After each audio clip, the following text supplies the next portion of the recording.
Voilà, voici venu le temps de territoire d'infos avec la presse quotidienne régionale, les Indes radios, 130 radios qui sont nos partenaires sur tout le territoire français, TV5 Monde et Via Télévision, le réseau de chaînes de télé locales. Voilà, pas d'invité politique ce matin puisque nous aurions dû accueillir Aurélien Taché de La République En Marche et qu'il n'a pas pu venir, donc j'accueille avec plaisir. Je réaccueille Jean-Marc Fauché, le courrier Picard. Bonjour, merci d'être avec nous, Jean-Marc Chevauché et Jean-Louis Picot du Parisien qui était dans la première partie de cette émission également, et Pascal Jalabert du groupe EBRA qui représente le Progrès de Lyon. Bonjour. Ce matin sur ce plateau, ainsi que Marcelo Westfred du Figaro pour Public Sénat. Vous étiez là théoriquement pour interviewer donc Aurélien Taché. Et bien nous allons faire sans Aurélien Taché puisqu'il a une actualité importante. On va parler d'Emmanuel Macron. On vient de voir sur ces images qu'il est en Égypte. Il est au fond en mode, on va dire quoi, campagne électorale avancée, Emmanuel Macron. Allez, on commence avec Marcelo Westfred. On peut dire ça parce qu'un président, d'habitude, quand il est en déplacement à l'étranger, ce qu'il fait, c'est un point presse un peu officiel devant les journalistes, micro avec des caméras. Les journalistes ont 2 questions maximum, etc. Là, c'est pas ce qui s'est passé. Il a réuni les journalistes pour faire ce qu'on appelle un off, c'est-à-dire des confidences, mais on-off qu'on a le droit d'utiliser. C'est typiquement le mode de communication qu'utilise un candidat, parce qu'on s'adresse autant aux journalistes qui couvrent l'actualité internationale qu'à l'opinion publique française. Et il a passé des messages adressés aux Français. Donc ce changement de communication, il est très emblématique d'un président qui est en mode campagne, effectivement, on peut le dire. Bon, ça arrange les journalistes, hein. Jean-Marc Chevauché, dans le courrier Picard, il y a un papier sur site internet ce matin, par exemple sur les 80 km/h, une connerie d'Édouard Philippe, dit Emmanuel Macron. C'est du off qui Mais je sais pas vraiment ce qu'il dit, parce que si j'ai bien compris, il dit comme d'habitude en même temps, quoi. Voilà, donc on ne sait pas encore exactement où on en est. Après, ce que dit Marcelo, c'est tout à fait exact. Mais après, il est sans doute, comme tous les hommes politiques, meilleur en campagne qu'élu. Donc, il est en train de le découvrir. Et il se redécouvre une vocation de campagne. Pour le reste, sur les 80 km/h, je crois qu'il faut essayer de trouver le bon curseur et puis ne fâcher personne. On fait ça d'habitude depuis un pays étranger. Ah non, c'est pas la règle. Non, normalement. Il y a une règle non écrite qui dit qu'on n'intervient pas sur les affaires françaises. Il y a une règle non écrite, mais bon, vous savez, les codes sont un peu cassés, on est dans un nouveau monde. Donc là, il se met en mode confidence. Surtout, c'est vrai qu'on l'a vu au milieu des mers, où il a reproduit ce qu'il faisait pendant la campagne, y compris en termes de scénographie. Donc là, Emmanuel Macron, les sondages vont un petit peu mieux depuis 3 semaines. Ça tourne pas trop mal, les adversaires ne sont pas quand même en grande forme, donc il enfonce le clou et c'est lui qui monte en première ligne. Après, il va quand même falloir tenir 3 mois.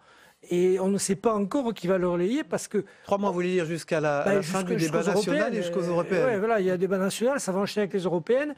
Et puis surtout, on ne sait pas encore qui va conduire la liste de La République En Marche. Donc il ne pourra pas toujours être le chef de campagne par procuration. Jean-Louis Picot, alors il commence à dire des choses, Emmanuel Macron, hein, en off, se voulant repris par vous en tout cas, donc vous êtes du Parisien bien sûr, une crise qui remonte à très loin, juge-t-il, et dont il n'est pas responsable, même s'il lui revient d'y trouver une issue.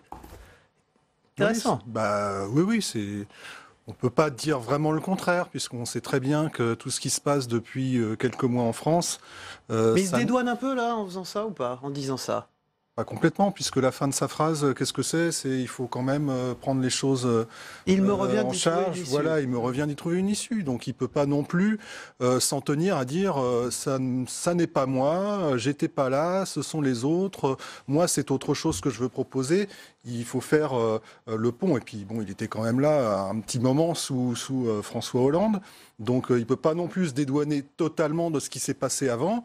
Mais c'est vrai qu'on le sait, en France, il y a quand même des problèmes qui se posent et qui se répètent depuis plusieurs présidences. Donc, il a raison, c'est normal qu'il y fasse référence. Maintenant, c'est tout de suite que les gens attendent des réponses. D'où cette communication un petit peu sous tous les fronts, sachant que Emmanuel Macron, son son problème, c'est qu'il est un peu seul à la barre du navire, hein, et depuis le début. Bon, bien sûr, il y a Édouard Philippe qui est là, qui fait aussi le boulot, mais en termes de communication, en termes de message, c'est Macron, rien que Macron. Donc, effectivement, il casse un peu les codes en étant à l'étranger et en parlant de politique intérieure, mais c'est tout à fait étudié, c'est un très fin communicant, il maîtrise ça, il fait un peu le débriefing du grand débat, donc c'est plutôt habile, je pense. Alors, un de ces diagnostics, Marcelo Westphred, au fond, dit-il, c'est une réaction de nos concitoyens face à un mal-être démocratique, ce qui se passe dans le pays.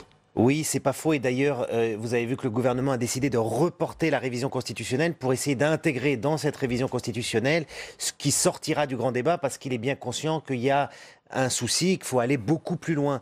Je reviens juste sur ce que vous disiez sur la communication. C'est combien de fois Emmanuel Macron a refusé de répondre à des questions de politique intérieure quand il était à l'étranger, se réfugiant derrière cette règle que... Ah non, à l'étranger, je ne parle pas de politique française. Là, il fait l'inverse, sans problème. Effectivement, on est en pleine période de campagne. Et en revanche, quand il a...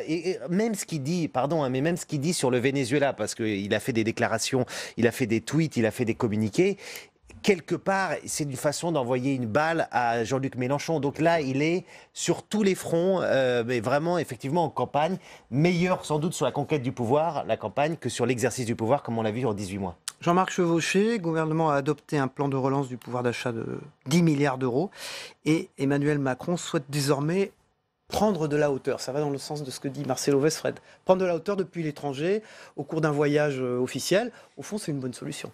Oui, mais quand on prend de la hauteur, les marches sont parfois successives et puis on peut les descendre aussi vite qu'on les monte. Non, mais il prend de la hauteur, ça veut tout dire et rien dire, ça. Il va prendre de la hauteur, bon d'accord. Mais il prend de la hauteur par la fonction, pour le reste... Il faut qu'il arrive à être à la hauteur, c'est plus ça la question. On va plus voir les petites phrases, le pognon de dingue, les Gaulois réfractaires, ce genre de choses. Ça avait été prononcé de l'étranger, hein, les Gaulois réfractaires. Est-ce qu'il va jouer de ça? Oui, alors ça, le naturel revient vite au galop. Hein. Il y a toujours...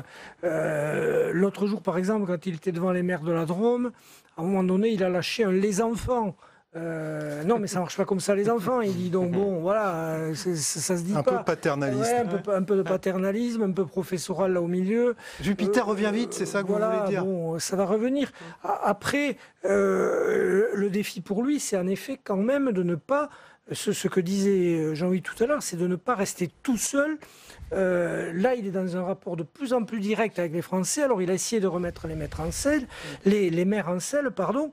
Mais au bout d'un moment, il va bien falloir que les députés LREM jouent leur rôle, que les ministres, on les voit un peu plus, et qu'ils trouvent des candidats pour les européennes pour porter tout ça. Là, en effet, il est seul, c'est Emmanuel Macron là, Emmanuel Macron à l'étranger, Emmanuel Macron avec les maires, Emmanuel Macron par surprise avec les Français, Emmanuel Macron avec les journalistes. Bon, il va falloir à la plage. Le monde là-dessus. Vous me fournissez une bonne transition. Où est le Premier ministre? Alors, on l'a vu dans un débat dans les Yvelines avec organisé un débat citoyen, un débat national. Il y a assisté. On dit qu'il répondra à une grande radio d'ailleurs aux questions des auditeurs. Là, je crois cette semaine, jeudi. Il a quand même été pointé du doigt par le président de la République, quand sur les 80 km/h, Emmanuel Macron a dit une connerie d'Édouard Philippe. Comment ça peut fonctionner dans ce couple exécutif qui, au fond, n'en est plus tellement un aujourd'hui, Jean-Louis Picot? Il était assez absent, le Premier ministre, de ce débat national. Jusque-là. Oui, alors c'est toujours un peu comme ça. Hein. C'est-à-dire que du temps de Sarkozy, c'était Sarkozy-Fillon. Après, Hollande, Valls, etc. Alors soit le Premier ministre n'existe pas du tout, soit il y a une concurrence qui est trop forte entre les deux avec le président. Je crois que dès le départ, Édouard Philippe, il s'est mis un peu en position de retrait. Hein. Il s'est positionné, comme disait Sarkozy, en collaborateur. Sarkozy parlant de Fillon à l'époque. Bon, alors c'est vrai que cette histoire de 80 km/h, c'était une des seules mesures un peu emblématiques qu'on avait attribuées à Édouard Philippe. Tout ça pour s'entendre dire au final, c'est une belle connerie. C'est vrai que c'est un petit peu embêtant. Après, je pense qu'on a affaire à des gens qui savent très bien où ils sont, ce qu'ils ont à faire. Et Édouard Philippe, il sait que s'il veut rester là où il est, Il doit être dans l'ombre du chef et il ne sortira pas justement de cette ombre parce qu'il sait que c'est comme ça que ça doit fonctionner. Pas autrement, il n'a pas le choix de toute façon. Alors les 80 km/h, une connerie, donc selon Emmanuel Macron, une connerie, on va savoir, puisqu'en réalité, on va avoir des résultats assez précis de ce qu'a donné cette mesure. Alors ce matin, le Premier ministre est en Seine-et-Marne où justement il va communiquer sur les chiffres. Alors on a une première estimation parce que le secrétaire d'État Laurent Nunez a parlé de moins 13% sur les 6 derniers mois. Ce qui est important, c'est de savoir, notamment, en fait, le gouvernement craint les chiffres du mois de décembre, parce que comme les radars un radar sur 2 a été vandalisé, on pense que les chiffres qui étaient vraiment en baisse risquent de repartir à la hausse en décembre. Or, ce que veut le gouvernement, c'est montrer que cette mesure était impopulaire, mais au moins qu'elle a permis de sauver des vies. Donc ça va être l'enjeu de ce matin. Ça va permettre... Alors, certains médias en pensent qu'il y aura des annonces dès ce matin. A priori, non. En revanche, ça va permettre d'enclencher le débat sur la question des 80 km/h et sans doute d'arriver vers la solution qui se profile, c'est qu'ils vont redemander aux préfets et aux départements de regarder département par département quelles sont les zones les plus accidentogènes et dans ces zones-là, mettre le 80 km/h et pas dans les autres. Du côté d'Amiens, là, Jean-Marc Chevauché du Courrier Picard, ça a vraiment été une mesure qui a braqué les gens. Ils nous ont broyé les radars, déjà, au moment de l'annonce des 80 km/h. Rappelez-vous, les gilets jaunes, ça démarre là-dessus quand même. Ça démarre sur le prix de l'essence, ça démarre sur la route. C'est quand même, au départ, c'est ça, le premier message. Et les radars ont été quasiment tous vandalisés. Alors après, pour le reste, qui demande aux préfets, et je dirais c'est un peu leur boulot, les préfets, mais les présidents de conseils départementaux, je suis pas sûr qu'ils soient tous tout à fait d'accord pour prendre une mesure, être responsable d'une mesure qui vient de l'État. Et on va leur demander à eux de décider sur quelle route ça doit être 80. Ça, ils ont leur avis, mais enfin bon, pas certain que ça leur plaise beaucoup. Tout ça à quelques mois, Pascal Jalabert, en plus d'élections, il ne faut pas oublier qu'après les européennes, il y aura les municipales. Oui, derrière la municipale, puis encore en 2021, les départementales et régionales. Après, on peut penser qu'il y a une certaine cohérence à demander ça au président de département, puisqu'ils gèrent à 555 000 km de route en France. Donc c'est quand même eux qui sont censés connaître là où on peut rouler plus doucement, plus vite. Bon, il aurait fallu commencer par là.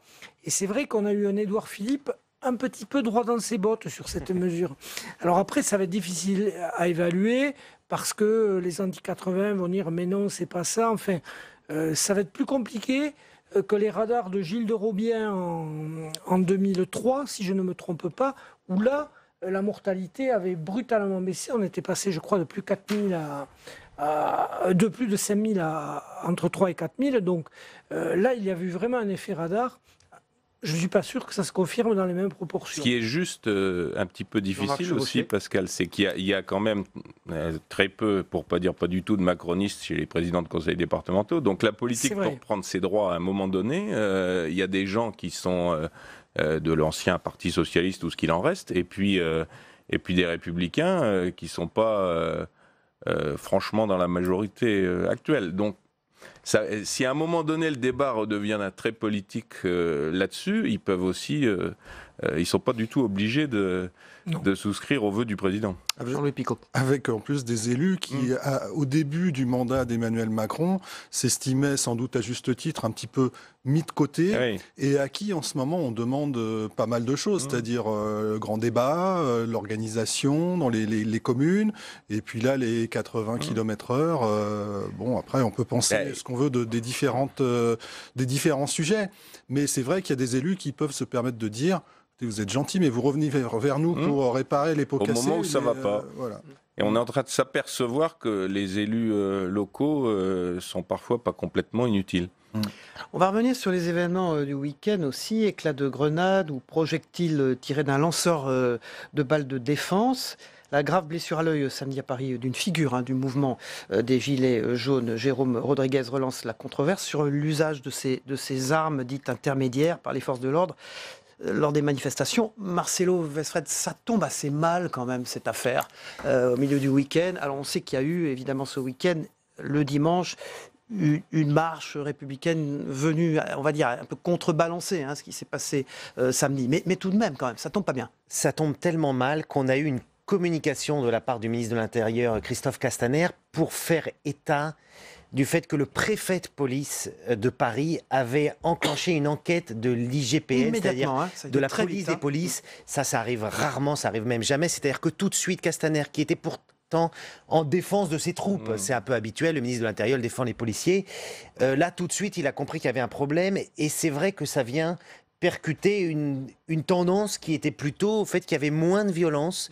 Il y avait d'abord des gilets jaunes qui faisaient des services d'ordre, qui déclaraient les trajets de leur manifestation, et puis une police qui commençait à avoir trouvé la bonne doctrine, qui était suffisamment en nombre, suffisamment mobile, et donc globalement les violences baissaient. Et tout à coup, on a un fait qui est en plus bien documenté parce que la personnalité est connue et qu'elle filmait en live à ce moment-là, et c'est du plus mauvais effet pour le gouvernement. Ça tombe vraiment extrêmement mal, quoi. On voit ces images pendant que vous parliez, Marcelo Westfred, et évidemment, ce proche d'Éric Drouet devient le symbole de la répression policière par les Gilets jaunes au moment où il y en avait besoin le moins, j'allais dire, Pascal Jalabert. Oui, alors en plus c'est sur un sujet, ces fameux lanceurs de balles de défense qui est polémique, voilà, les LBD, qui est polémique depuis un mois, donc on va se reposer pas mal de questions.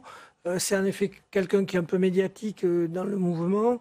Je crois qu'il faut qu'on ait la réponse assez vite pour éteindre la polémique, parce que si ça traîne... Avec Jean-Luc Mélenchon qui va déposer une proposition de loi pour les interdire. Oui, et qui a demandé la démission du ministre de l'Intérieur. Il va y aller les deux pieds dans le même sabot là-dessus. C'est inattendu. Voilà, pour l'opposition, c'est vrai que c'est une opportunité, quoi. Alors que le mouvement commence à s'essouffler et que le président remontait légèrement dans les sondages. Jean-Louis Picot, vous travaillez au Parisien.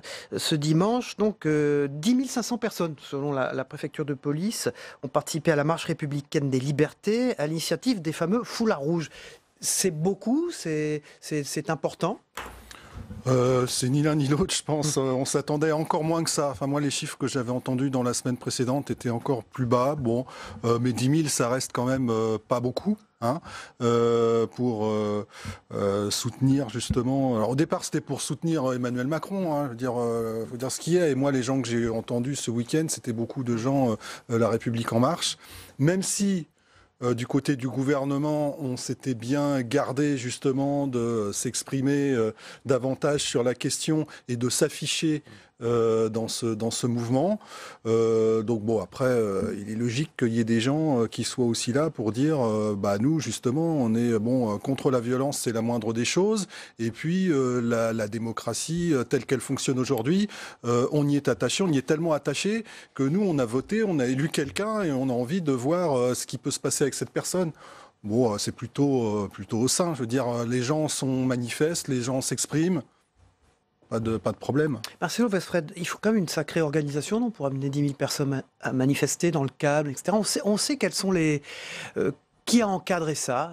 Alors, La République En Marche, certains élus y étaient à titre personnel dans ces manifestations, donc dit des foulards rouges. Mais on sait comment ça s'est organisé? Alors c'est parti d'abord de gens proches de La République En Marche qui d'abord effectivement voulaient en faire une marche pour Macron, puis un collectif est venu s'ajouter à l'organisation avec une condition que ce ne soit pas étiqueté marche pro-Macron, donc c'est devenu une marche républicaine des libertés. Pourquoi? Parce que s'il y avait peu eu de monde, au fond, le pouvoir ne serait pas senti assez soutenu. La première raison, c'est que très vite, la majorité s'est dit, il y a un risque que ce soit un bide.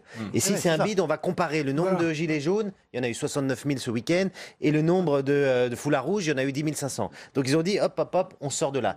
La deuxième chose, c'est que la stratégie du gouvernement, c'est de tenter l'apaisement. C'est de faire un débat national dans lequel on réunit tout le monde, et puis le président se met un peu au-dessus de la mêlée avec un rapport direct aux Français. Là, on construit un camp contre camp. On construit les rouges contre les jaunes. Et ça, c'est pas vraiment la stratégie choisie. Donc c'est vrai que, y compris La République En Marche, ils ont dit à leurs adhérents, n'y allez pas spécialement. Et le seul ministre qui avait dit j'irai, Jean-Michel Blanquer, on l'a pas vu ce week-end dans la rue. Donc effectivement, ils étaient gênés aux entournures. Cela dit, 10 500, bon, ça permet au moins sur les images de montrer que la rue n'est pas que jaune. Pascal Jalbert. Oui, la rue n'est pas que jaune. Alors après, il y a aussi quand même une autre difficulté dont on parle peu, c'est qu'on a quand même abandonné 0,1, 0,2 points de croissance là-dessus, que pour certains commerçants, je pense à Bordeaux, à Toulouse, à Rouen, dans certaines villes, la situation devient plus que critique. On commence à supprimer des contrats et à faire du chômage technique. Donc il y a quand même aussi ce message. Bon, Maurice Thorez, la fameuse phrase, il faut savoir arrêter une grève. Là, ça commence à durer tous les samedis. Bon, voilà, c'est aussi un moment pour dire, maintenant, il faut reprendre une vie normale, laisser vivre le débat et laisser vivre la démocratie. Jean-Louis Picot, ça peut avoir un impact ça, sur les Français, les problématiques économiques, la conséquence de ce mouvement des Gilets jaunes sur l'économie du pays. Je pense que ça l'a déjà, parce que comme ça vient d'être dit très justement, à commencer par les commerces, à Paris, dans les grandes villes, Bordeaux, Toulouse, dans toutes les villes où il y a eu des manifestations, parfois violentes. On a des chiffres là-dessus, Jean-Louis Picot. Pour l'instant, c'est difficile parce que ce sont des PME, ce sont des toutes petites entreprises. Des petits commerces, enfin il n'y a pas que des petits commerces, d'ailleurs il y a des grandes enseignes sur les Champs-Élysées et ailleurs qui ont été touchées. Mais non, pour l'instant on n'a pas de bilan, mais évidemment que ça va avoir des conséquences, ça en a eu sur le chiffre d'affaires et peut-être malheureusement derrière sur l'emploi. En tout cas, et puis ça n'inspire pas une confiance démesurée aux gens qui sont les acteurs de l'économie, qu'ils soient français ou étrangers. Jean-Marc Chevauché, Amiens par exemple, on parle Non, mais c'est certain, on l'a très bien senti, notamment dans la Somme, il n'y a pas qu'Amiens, dans des villes tout à fait moyennes, comme Abbeville, comme Albert, des petites villes, les gens... les petits commerçants, on a fait des reportages là-dessus, les petits commerçants, même un bistrot qui est ouvert tous les samedis et qui a une clientèle le samedi soir, il n'a pas du tout retrouvé son chiffre habituel pendant 2-3 week-ends de suite parce qu'il y avait une manifestation en périphérie de la ville et que les gens qui fréquentent la ville, qui viennent souvent des villages, etc., sont pas venus parce qu'ils avaient peur, parce qu'ils n'avaient pas envie de passer sur un rond-point, d'être bloqués pendant 3 quarts d'heure, tout simplement. Donc ça, c'est certain qu'il y a un impact, certain. Et un impact sur des sociétés souvent assez fragiles. Je veux dire, il n'y a pas qu'Auchan qui a été impacté, quoi.